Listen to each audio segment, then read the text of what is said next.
Assalamu alaikum, everyone. Thank you for joining me on this brand new episode of the Mindful Muslim podcast.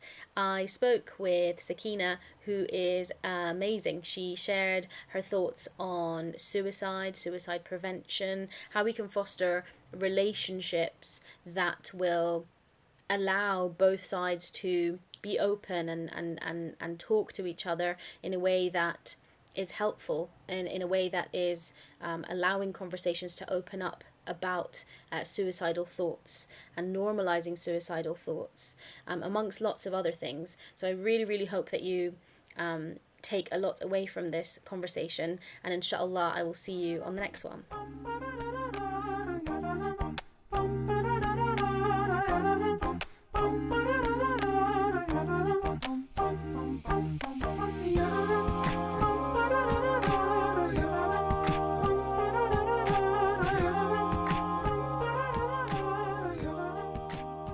Assalamu alaikum, Sakinah. Thank you so much for joining me on the Mindful Muslim podcast today. How are you doing? Walaikum salam, Sivan. Yeah, alhamdulillah, I'm doing good today. How are you? Yeah, fantastic. Really glad to have you on here to chat about really important issues.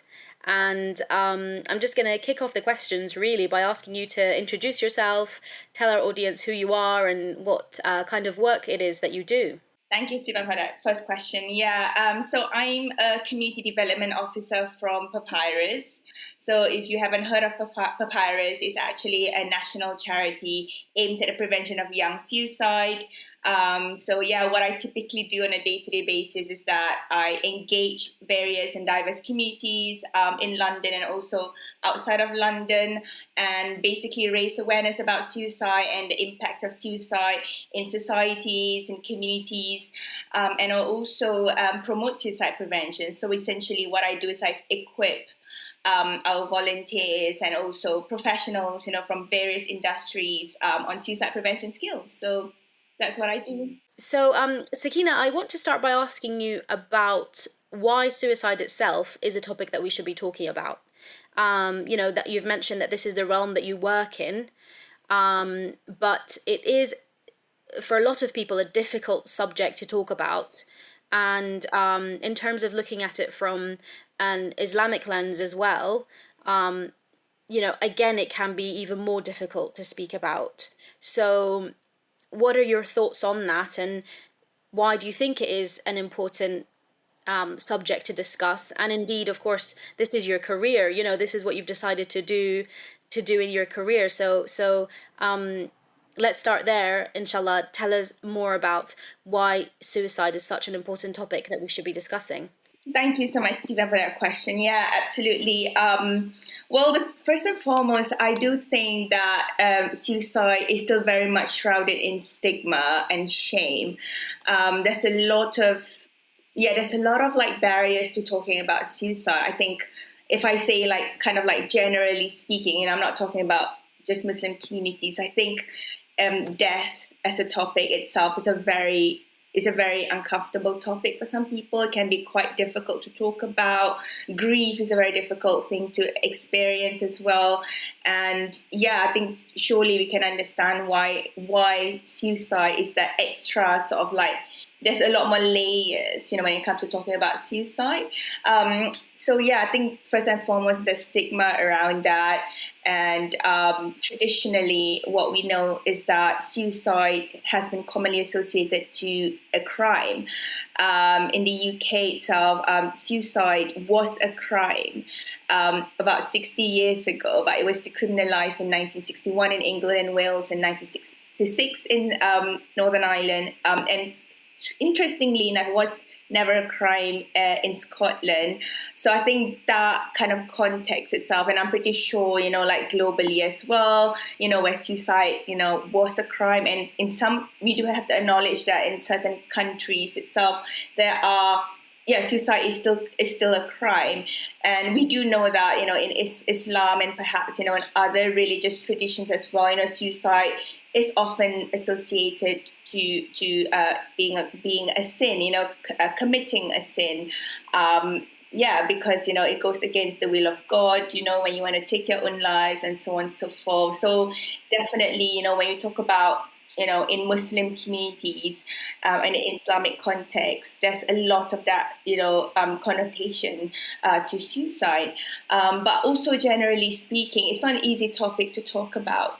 So I would really much like to talk a little bit about the language around suicide later on in today's podcast, if possible, because the impact of suicide being associated to a crime, being sort of associated to a sin, has an impact in terms of the kind of language we use as well. But generally speaking, we should talk more about suicide because it is impacting a lot of people. And what I know statistically in the UK, so usually we get some of this data and figures from the ONS, the Office for National Statistics, and what we are seeing is that suicide is the leading cause of death of young people up to the age of 35. And this has been the trend in the last few years as well, which is incredibly shocking, isn't it? And the latest data that I've got is actually based in 2020. I know it's like 2 years ago. From ONS, and it's about 1,815 deaths by suicide, when it comes to the age group up to the age of 35. We talk a lot about what are common causes of death of young people, right? So people often say, maybe, substance use, substance abuse, maybe accidents, maybe illnesses, or violent related sort of incidences, like knife crimes and so on and so forth. But in actuality, suicide is the leading cause of death of young people. And we do see also in terms of course, Papyrus, we do work to support young people up to the age of 35, but we also acknowledge that suicide also impact, people from various age groups, people from different groups that are more vulnerable to suicidal ideation and so on and so forth. So because it is taking away many people's lives, it is so incredibly important to smash the stigma. And if we can model the confidence to talk about suicide in a safe and sensitive way, people who are experiencing thoughts of suicide feel safe to then tell us that they're struggling with this, because if they're in an environment where... Absolutely. Yeah. So they're in an environment where... Yeah, they're able to talk about it. Yeah, so that's precisely why I'm doing this, because I do think that more can be done to talk about that, and how can we create safe spaces to invite people who experience thoughts of suicide, to come and disclose to us, and that disclosure can be an opportunity to access support and services. Fantastic. I guess, I want to dive right in again, really, and ask you about how one could go about understanding their thoughts and actually being able to identify suicidal thoughts. Yeah, I think that's often the first question that we seek to uncover and unpack a little bit more. So I think first of all we have to look into the definition of suicidal thoughts and what is our understanding of suicidal thought. So suicidal thought can be is a spectrum of things. It is really hard to kind of quantify or measure suicidal thought. As you can imagine, it is something that is really abstract. It is something that is so hidden and private. But what we understand from, the term suicidal thought is just, it could be a fleeting thought, right? Or it can be a thought that come out of nowhere because somebody is experiencing a very difficult time in their life, because whatever situation that they are faced with has become really unbearable and intolerable. But it can gradually sort of progress to something a bit more less abstract. They do have certain ideas on how to act on those thoughts, so they might actually have certain plan. So again, it is definitely a spectrum. It's nothing like a binary kind of thing. And whenever we talk about as somebody having suicidal thought, we also tend to have a tendency to kind of associate somebody having a plan, somebody who has suicidal thought and have a plan to be experiencing a more severe form of suicidal thought than somebody who does not have a plan or somebody who has an abstract thought about it. So we kind of like refrain away from that. And so that itself is the definition of somebody who's suicidal, a suicidal thought. In terms of the signs, I mean, you were saying like how we can go about identifying whether somebody is struggling with thoughts of suicide. That can be many things. And at Papyrus, we usually sort of like look at it in different ways. And like the first kind of like factor that we look at is, what are some of those events and circumstances and experiences which may trigger somebody to think of death as an option. And yeah, there could be many things, as you can imagine, isn't it? As a myriad of experiences, events that a person may be faced with, whether it is something that relates to their earlier childhood experiences. You can say that somebody may experience, like trauma or abuse in childhood, and you can see the impact of that, in their youth or in adulthood, for instance. But it could be other events like, something to do with their day to day. So it can be bullying, can also be, an event. So yeah, there can be many things. It can also be something a bit more like structural and systemic, where somebody may face discrimination. Somebody may face like Islamophobia or racism, or somebody be going through severe disadvantages. They may be having struggling with financial issues. People who come from very disadvantaged backgrounds. So it can be loads and loads of things. So that's definitely the one thing that we do want to keep in mind. Like perhaps they're experiencing something that's really difficult and they see death as an option. They might want to consider that. And yeah, so that's the first part. Absolutely. So we've spoken about the definition of sort of what suicidal thoughts are and how we can go about perhaps identifying them. And you raised a really interesting point about the spectrum of thoughts that one could have and how some thoughts can be very fleeting, whereas and some of the reasons that you picked up on as well. And you spoke about certain life events that could be kind of correlated with suicidal thoughts. Are there any other links in your work that you've seen or from the research that you've read in terms of other factors that could impact on an individual, Muslim or not, actually having suicidal thoughts? Because I know that I've read things about certain mental health disorders being linked with suicidal thoughts. What would you say to that? Yeah, that's an interesting one. Thanks, Sivan, for that question. Yeah, we definitely do see some level of correlation between those experiencing, mental health difficulties, or yeah, they do have mental health conditions or concerns, and they may also like hand in hand experience, suicidal ideation. Yeah, I think that is a very interesting question in and of itself. We do see that link for sure, but also there are people who don't experience mental health. They don't have presenting mental health conditions or concerns, who can be experiencing thoughts of suicide. So as I mentioned earlier, in terms of what will be some of those triggering events, it is possible that somebody may be experiencing a very difficult time and they don't see their situation changing. They don't see how they can get out of that situation. And, they might have an abstract thought about not being here anymore, just wanting to die, for example.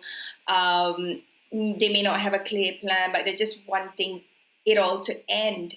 So, for example, a triggering event could be somebody, who's faced with a lot of debt, and like that debt has been accumulated for years and years and not really seeing a way out of it.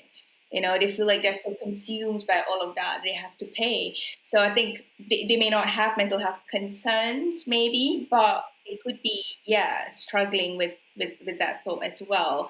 But for sure we do acknowledge that in the work that we do, when we do provide support, and when we do want to keep somebody safe, upon a disclosure that they are having suicidal thought, we do actually ask if they have mental health concerns, because we know that their mental health symptoms can be the reason why this thinking can be exacerbated. As we know, people who experience depression and depressive episode, they do have a certain like black and white kind of thinking, and they might actually feel a sense of hopelessness and despair, and that could kind of elevate that suicidal thought as well. And we also know that it can be many things, isn't it? But yeah, definitely, it's important to also check about their mental health concerns, so that we can help to treat that symptom, and perhaps that could lead to their suicidal thoughts being reduced, for example. But I wouldn't say that's like a clear like causal relationship. And also, when we talk about suicide, if you only talk about mental health conditions, then it might be a barrier from other people talking about their suicidal ideation as well. And we do want, like I say, like talking about stigma and the barriers about talking about suicide. So we want to make it as inclusive as possible when it comes to talking about the impact of suicide. Yes, I think we can't sort of, what I'm gauging from what you're saying is that we can't sort of underestimate just how complex it is. And I'm sure the work that you do as well, you've seen that individuals will have so much going on that you need to really delve into and find out as much as you possibly can about what's going on, including the circumstances that you mentioned before. Um, I guess the other thing I'm really interested in is what your take is on social media and, our consumption of that all of the time. Do you think it's having an impact on suicidal thoughts at all, or yeah, could that be another trigger? Yeah, I think that's a really important question, isn't it? Like, when I do deliver like my trainings, people often talk about the impact of social media, and we live in an increasingly advanced, society with loads and loads of technology, and there's like that omnipresence there, isn't it? Like, we're constantly connected, and I think it's really important to talk about social media and how it can impact a person's mental health, and also how it can also be a contributing factor to somebody considering death and suicide as an option. So I do think that there are a lot of positives and benefits when it comes to social media, when it comes to sort of like raising awareness. Now we are kind of like using the technology, right? Doing this podcast is raising awareness about the impact of suicide, kind of educating people about suicide prevention, and so on and so forth. So in Papyrus, we do have different presence in different social media platforms. Recently, we used TikTok to kind of like try to reach out to a lot of young, like really, really young people.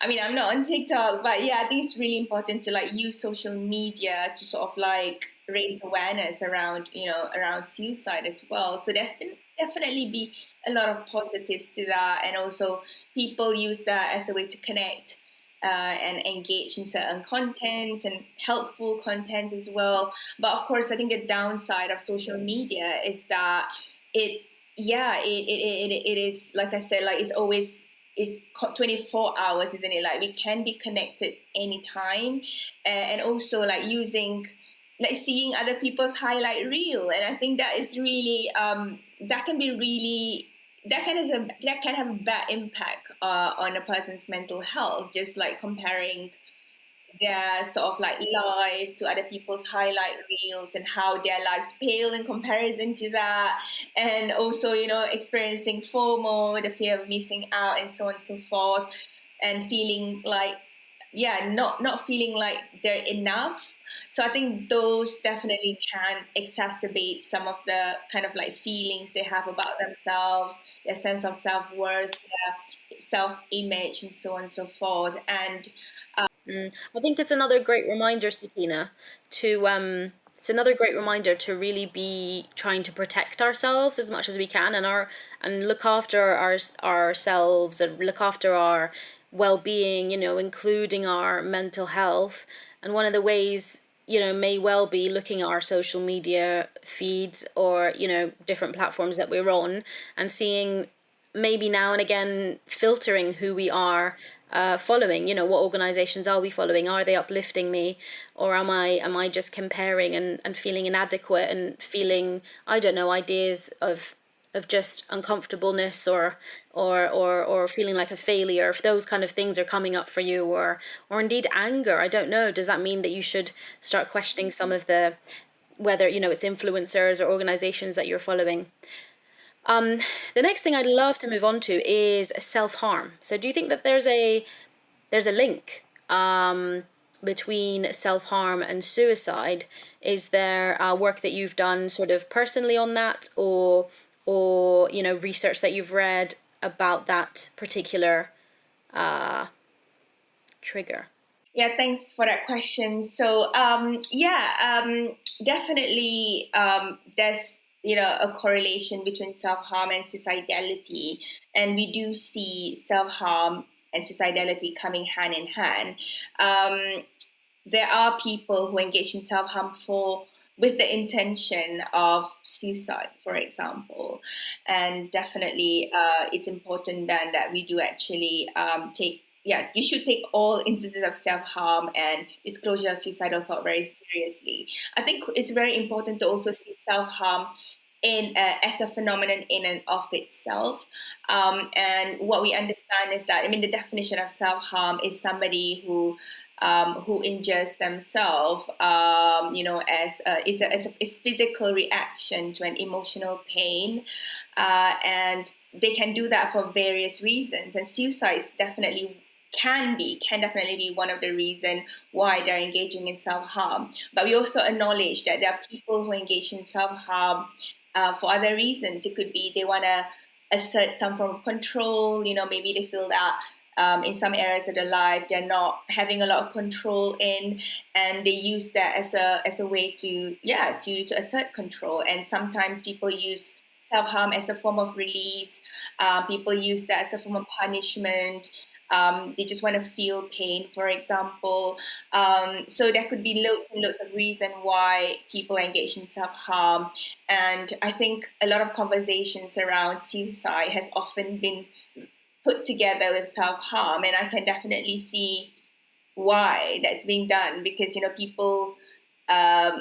people see self-harm as, like that's the first indicator of a person's, suicidal thoughts. And definitely that's one of the signs, that could potentially be one of the signs, behavioral signs, why of somebody, thinking about suicide. And we do definitely see that in certain case studies. But yeah, it's also important not to like sort of like explore self-harm behavior in and of itself. And I think that's crucial. And particularly when we do want to ask a person a question, whether or not they are suicidal. Sometimes we may conflate suicidality with self-harm, and we may ask, are you engaging in self-harm, or are you harming yourself? And they might actually say no, and you might think that no, then they're not suicidal just because they're not engaging in self-harm. So as I've said before, like, somebody who has a suicidal thought may not necessarily have a plan, to act on those thoughts. And it's really important, like in practical terms, if we do want to provide support to a person we think who are struggling thoughts of suicide, that we do ask a question about self-harm, because that's really important, but also asking a separate question whether or not they are thinking about suicide as well. So yeah, Absolutely. it's really important to. I think that's it's so good to hear you kind of talk a little bit more about the language surrounding suicide, actually. So I think this is a great opportunity to move on to what you mentioned earlier about some of the language that we're using, and in terms of sort of destigmatizing. What more can you tell us about your work, and the kind of language that's really important surrounding suicide? Yeah, absolutely. Thanks, Sivan. Yeah, so as I mentioned earlier on, in terms of the historical context where suicide was a crime in the UK, but I also want to to kind of like hold space for I mean the thing is that like there are other countries in the world where suicide is still a crime at the moment.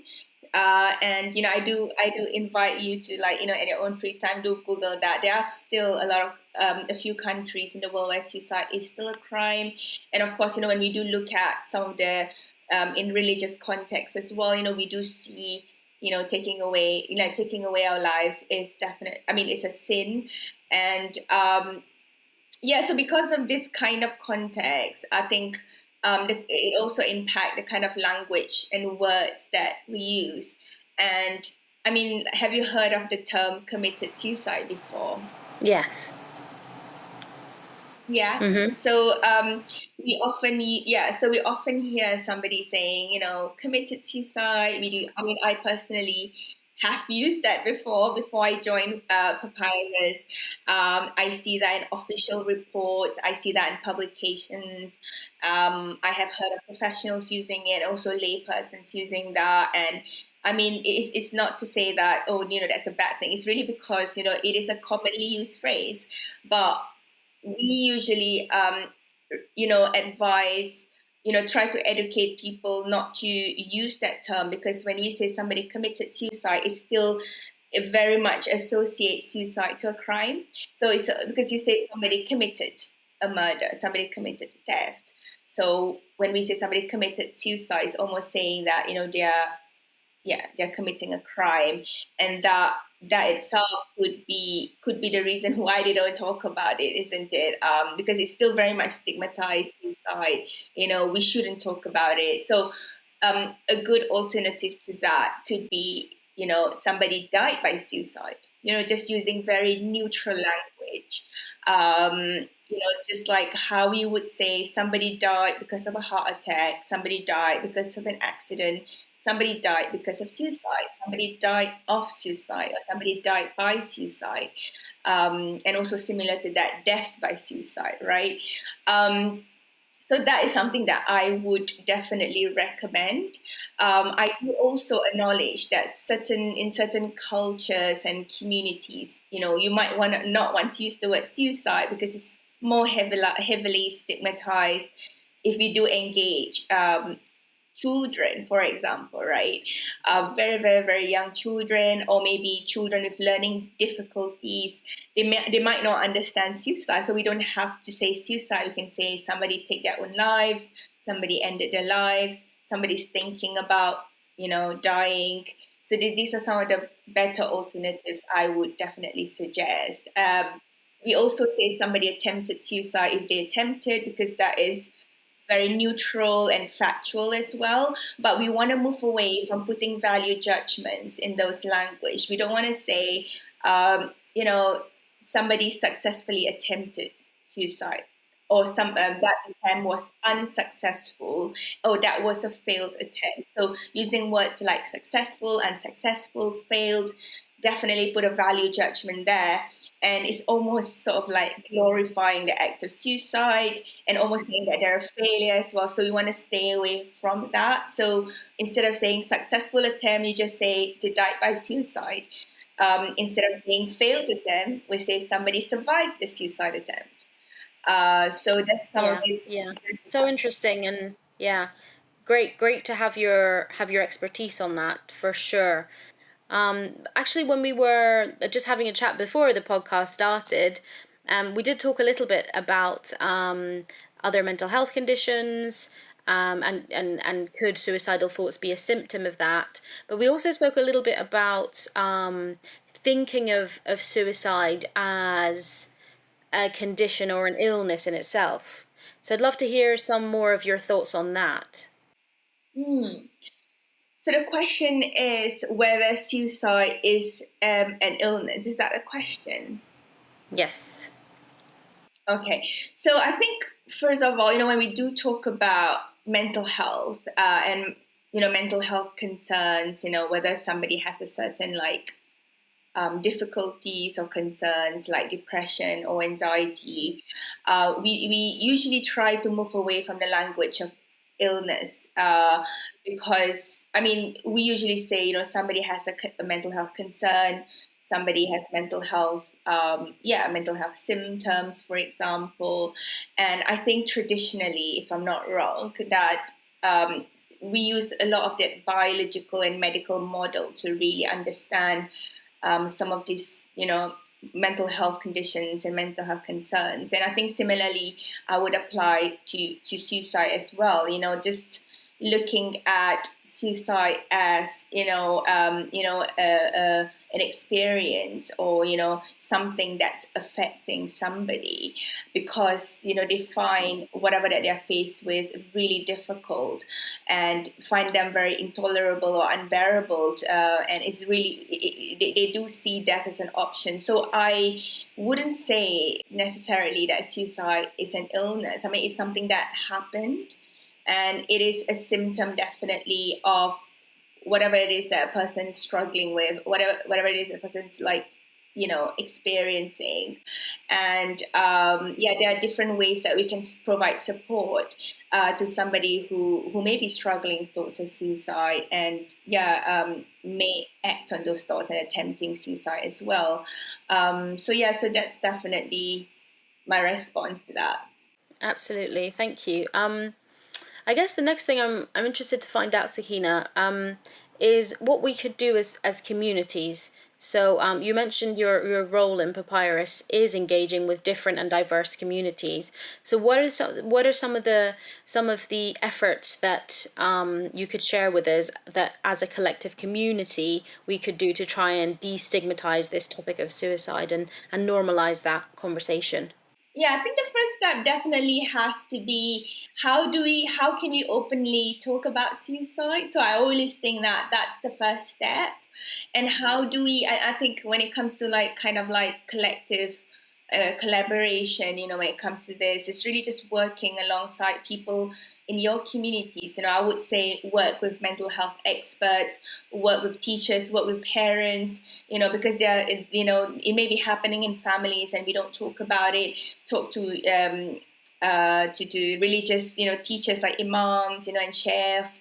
It's so important to get everyone in the community involved. And I think what Papyrus believe is that all of us, in society has a role to play in building suicide safer communities. It's everybody's responsibility to safeguard a person who may be struggling with thoughts of suicide. And it is not just the role of experts and professionals. And what we found was that, when it comes to people who are struggling with thoughts of suicide, they don't just straight away go to experts and professionals. I mean, I'm pretty sure some do, but they would talk to somebody they have a personal connection with. That connection is incredibly important. So that could be any of us being the first line of support. So if the first line of support is that which involve people who are not open to talking about suicide, who may feel afraid, and it's okay to feel afraid, and that's why we are talking about it now, right? So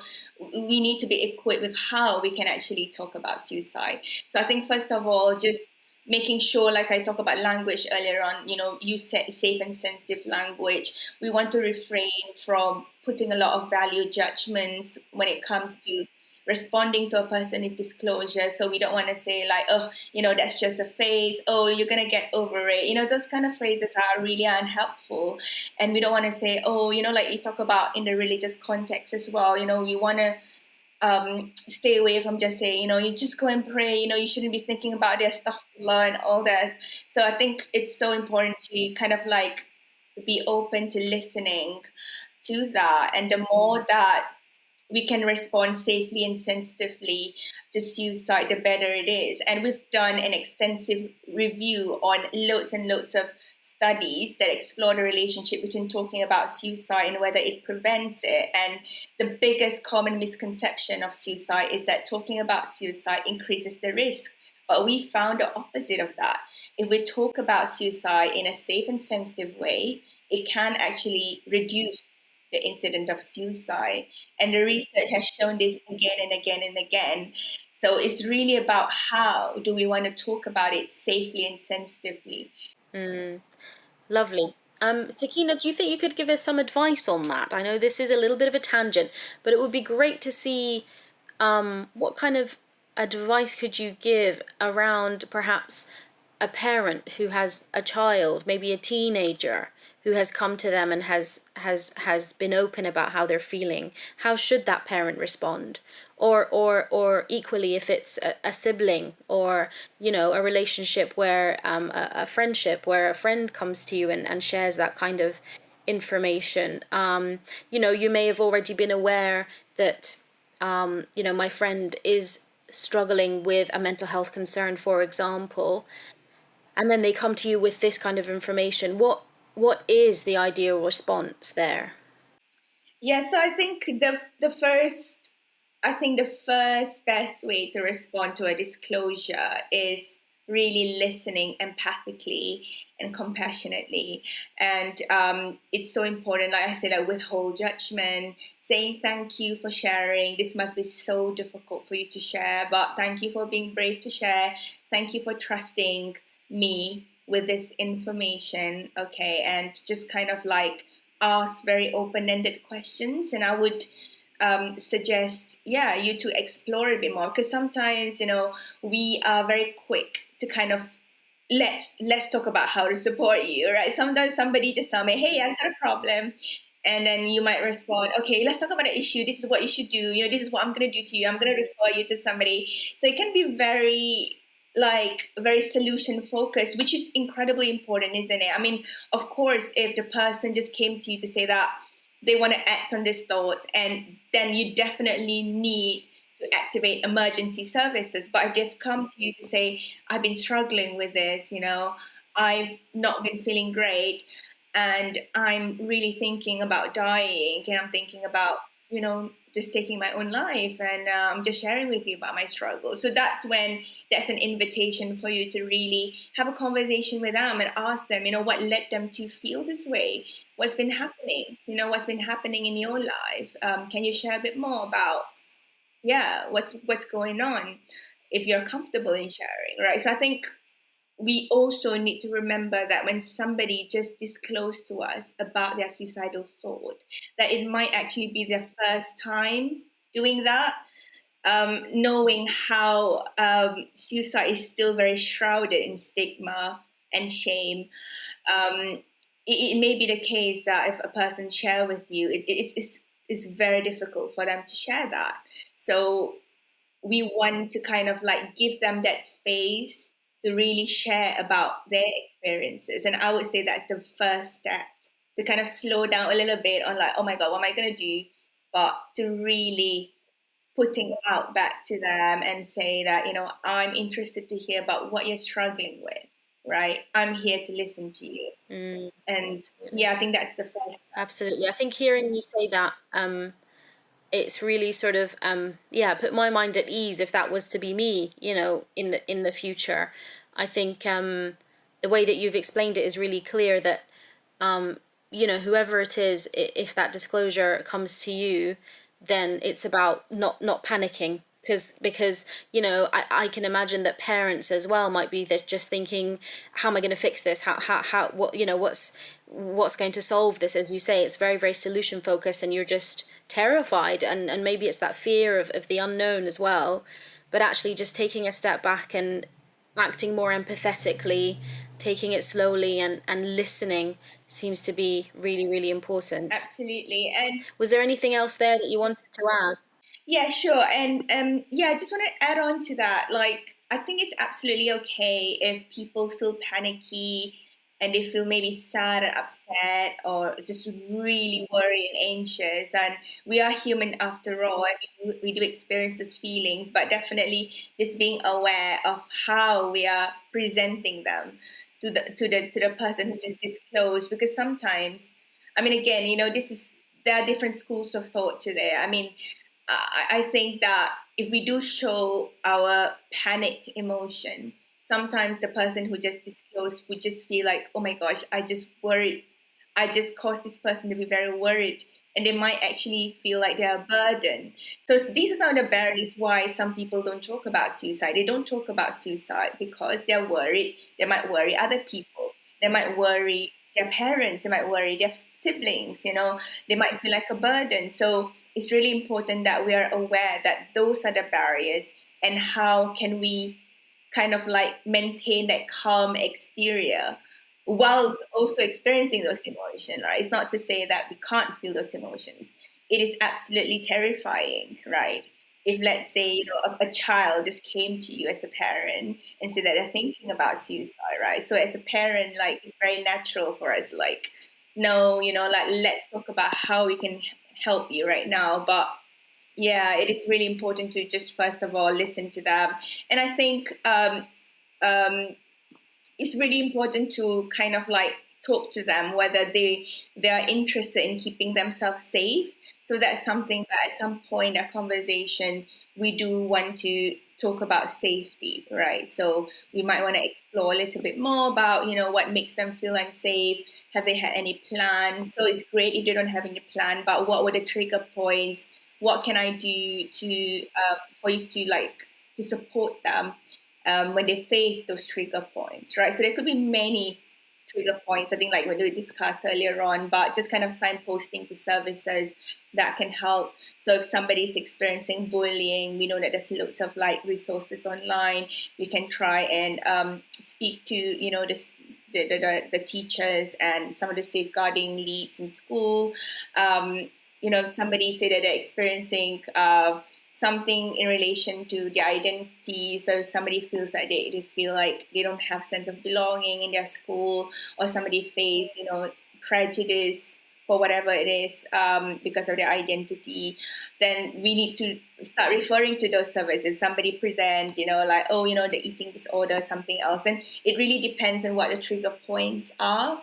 And yeah, we do have a safety plan template as well in Papyrus, where they would guide anyone, and a concerned person, like the example you give, if a person is supporting somebody who just disclosed to them about suicide, then they can use that safety plan where they kind of like ask some of the coping strategies that they can use, some of those distraction techniques, who they can actually uh, ask, for support and advice and emergency services. Great. And that's something that's just available on your website, Sakinah? Yes, it is. So I can give you a link, and I don't know if you might want to share that as well. Like, Yeah, we can organize that. That sounds so helpful. Another question came to mind as you were talking, and then it's kind of just left me. But it was in and around what you were saying about disclosures.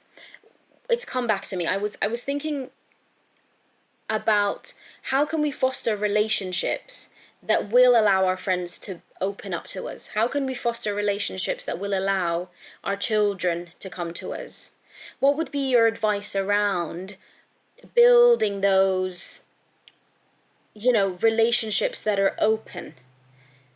Is there something like day to day that we should be doing, or how we should be conversing with one another? Is there nuggets of advice that you could give us on that, so that we are building relationships that will lead to more and more where we're just open with each other? hmm. Yeah, I guess general advice, I guess, when it comes to building rapport and nurturing safe relationships, it's just being that nurturing presence for the other person, being empathetic, showing that, you're concerned and willing to listen, withhold judgments, temporarily, because we know that different people come from different, like, different place, they come from, they have their own unique struggles and difficulties. I would say, yeah, generally speaking, just being open, having an open-minded stance to it, and particularly when it comes to suicide, we do know that there's a lot of shame. I think I always go back to talking about barriers to talking about suicide, because those definitely there's a lot there that you can guide us in terms of how then we can provide safe spaces. If some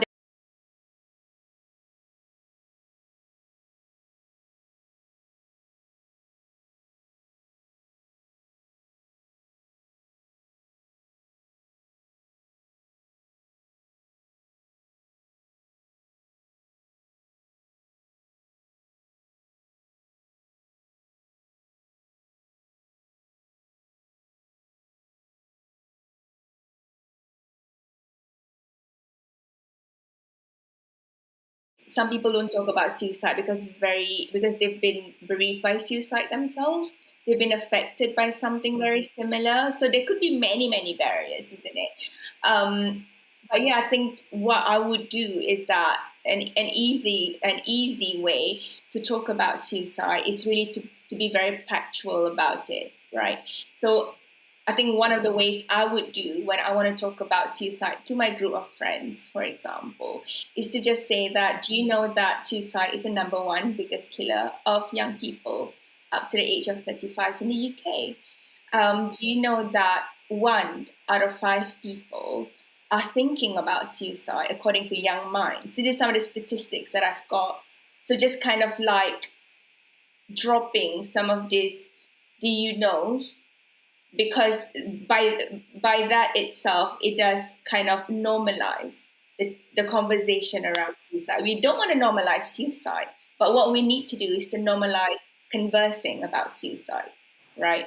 So yeah, imagine, Right. And I think, yeah, yeah, no, go for it.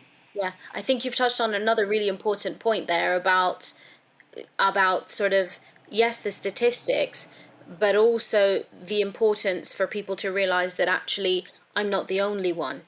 So if we ourselves are either sharing those statistics or sharing our own vulnerabilities with each other, it means that hopefully that, whether it's our children or our friends or our siblings or family, anybody can feel more at ease to actually come to us. But if we are presenting ourselves with this sort of veneer of, I'm happy, I'm this all of the time, that's just not being honest really with ourselves and how we're feeling. And I think maybe putting on a mask can have a really detrimental effect on the people that we have around us, and in our relationships, in our loved ones, if we're not being vulnerable and sharing our difficulties and our thoughts that might be Yeah, hard. absolutely. I think you raise a really good point there in terms of like, so in some of my training, some of this really come out in terms of, again, I go back to the barriers of talking about suicide. And one of the barriers that was mentioned is about not showing their vulnerabilities, right? There's a lot of shame around showing that you're not okay, right? And some people, they do take on certain social roles in their families, in society. And a few men have come up to say that it's very difficult to really just admit that they are suicidal because, they have taken on the provider role, for example, if for their situation, of course. I'm not generalizing that all men should be provider, but just sort of like, given the example, they share that, like they have to take on the provider role, so they have to take on this like very strong role and, just almost saying that it's not okay to show that they're not okay. So what we want to say is that it's okay to not be okay. And I think the conversations around that should happen in our communities and society, that there's no shame in just saying that, I'm not feeling well today, I'm feeling really low, I'm feeling sad, I'm feeling upset, I'm feeling depressed. It's okay. And that's the same way as, that's also it's paving the way towards talking about suicide in a safe and sensitive way as well. So yeah, absolutely. Thanks for raising that point, Sivan. Um, Lovely. I guess the next thing I'd really like to move on to, Sakinah, is, and you've already touched on this in our conversation, but different ways or efforts that somebody could go about, whether it's them themselves or somebody that really cares about them, helping them towards feeling better about themselves or the situation that they're in, or helping them in some way so that their suicidal thoughts are reduced or completely go away. So what are there specific methods that you can share with us, or organizations that you can delve into that would be useful? And I'm sure you're going to talk about the spectrum again in terms of the spectrum of suicidal thoughts and what might be useful to some people and to others. Yeah. So I think first of all, I think it's important for us to come to terms with the fact that suicide can happen to anyone, the same way that we see mental health, like people can actually experience mental health concerns. And sometimes, I mean, it's a bit hard to say, to tell somebody, oh, your suicidal thoughts will forever go away. Like, we don't know if somebody's suicidal thoughts will disappear. It might, go away for a while, but we don't know when they're going to come back. Like, a person may be faced with varying circumstances that might trigger suicidal thoughts. So it's really about how do we manage suicidal thought in the same way that we also, the same language to say, how do we manage that mental health condition, that mental health concern. So as I mentioned earlier, I think I want to go back to kind of like for a concerned other. So if you are a friend, if you're a parent, a family member, a neighbor, a colleague, a community member, whoever you are, if you do want to identify those signs, I think it's also important to look at some of the behavioral signs, some of the actions, some of those behavioral changes in a person. And I mean, there could be a range of behavioral changes that might indicate that they're struggling towards a suicide. But some of it could be like, some people may be a bit more withdrawn. Some people might want to isolate themselves, because that's their way of coping.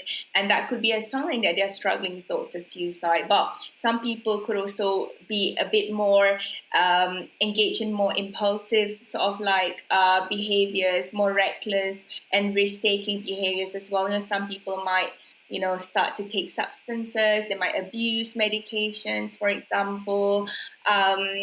Maybe not looking after themselves, and that could also be that also falls under the definition of self-harm, isn't it? Like not looking after themselves, not looking after their hygiene, like not taking medication when they're supposed to, putting themselves in very dangerous situations and not really caring about their life as much or their safety. So that could also be a sign.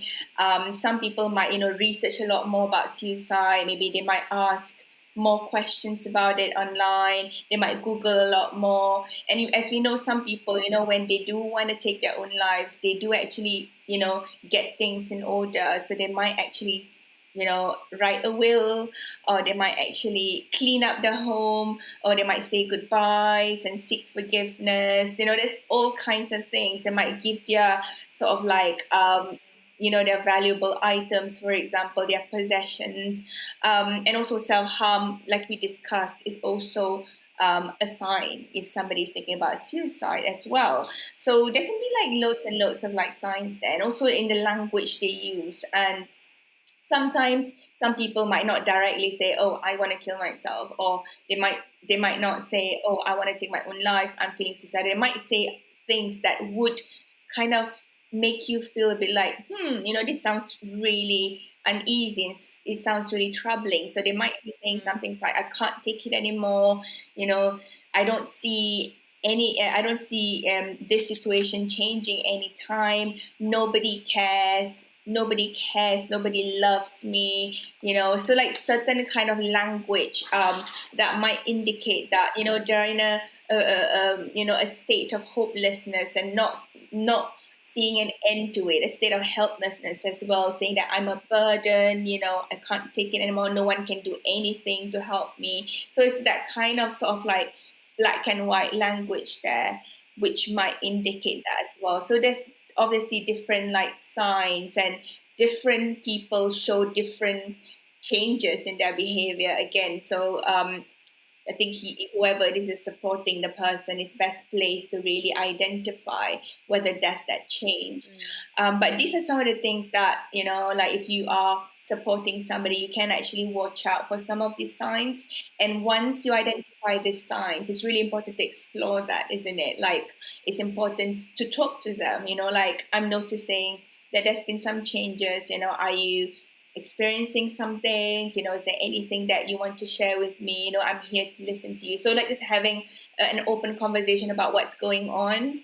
And you might come to a point in the conversation where you want to ask about suicide. So our guidance when it comes to asking a question about suicide is to ask a very clear and direct question.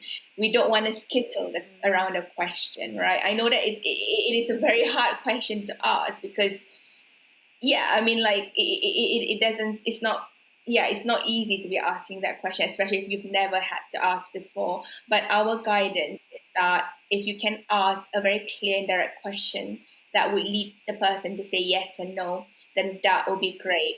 Firstly, because it gives you clarity. Because if you kind of like skittle around it and not ask a clear and direct question, you might leave the conversation still wondering if they're suicidal, right? And we don't want that. And secondly, is if you ask a question about suicide, the person might feel safe to talk about it. So again, there's this element of smashing the stigma, right? If we model the confidence to talk about suicide, to label it as it is, to name it, right? Then the person feel like, oh, this person's talking about suicide. Maybe it's not so bad after all. I talk about it. If we model anxiety around it, the person might not want to share. So some of the ways that we can ask is, are you thinking about suicide? Have you thought about taking your own life? So that's a yes and no question as well. Yeah, I mean, there are different ways of asking the question, and it really depends on your rapport with the person. You can also link the signs that you identified earlier to asking the question. So somebody might say, oh, I'm seeing you shared with me that, you're engaging in self-harm. Sometimes people who are engaged in self-harm do think about suicide. I'm wondering if you are thinking about suicide. So that's also a yes question. So yeah, I think asking a clear and direct question is so important, and then we can provide support. Like that's the part I think you asked me that question as well. What kind of support we can provide, and we can do the safety plan, like I suggested earlier. We do have the template, so we'll put somewhere in the link for this podcast episode for you to access that. But also, you can signpost the services. So. Yeah, so what are the services that that would be great? It's not just suicide related services, of course, like linking to suicide related helpline. We do have a helpline as well, which I will talk about in more detail later, but also linking them to services that would help them, right? So what were the trigger points, right? What was it that they're struggling with? But yeah, so that those are some of the things that I would suggest. If you haven't heard of Hopeline UK, that's actually our helpline. So Papyrus has a confidential service called Hopeline UK, and it is meant by trained professionals, who answers calls, and it can also be by text and emails as well, where we provide support to somebody who's struggling with thoughts of suicide. So they might call to say that, oh, this is what I'm struggling with.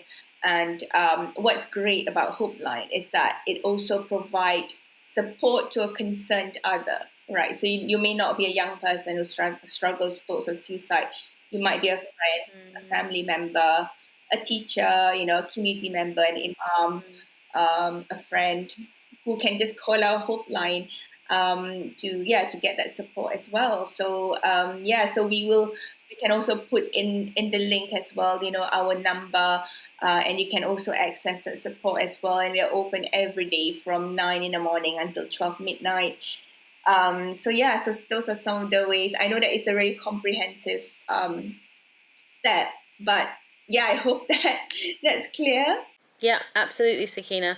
It's been wonderful to have you. Really, I think it's such an important discussion to have. And I guess we didn't touch very much on this before, but the work that you do, is within diverse communities, and you do work within the Muslim community as well. So these kind of things are, affecting everybody, no matter where they're from or their religious background or their religious beliefs. That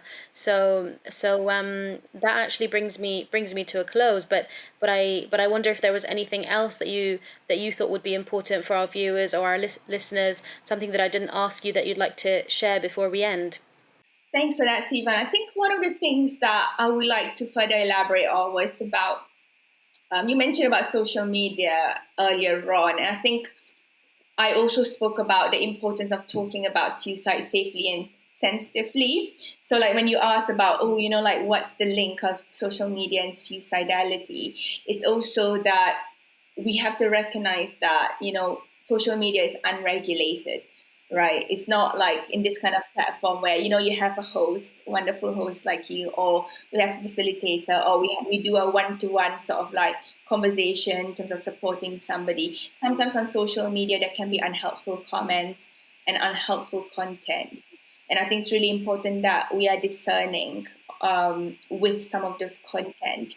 And we do recognize that on certain social media platforms, there might be certain groups as well, or maybe content that would encourage like people to engage in self-harm, for example, or really unhelpful, very insensitive comments. And that is a bad, obviously that's not like really talking about it safely and sensitively, and that's something for us to be mindful about. Of course, as an organization, we do want to continue to campaign for online safety when it comes to accessing content and so on and so forth. So that's definitely something that I think we should be wary about as well online.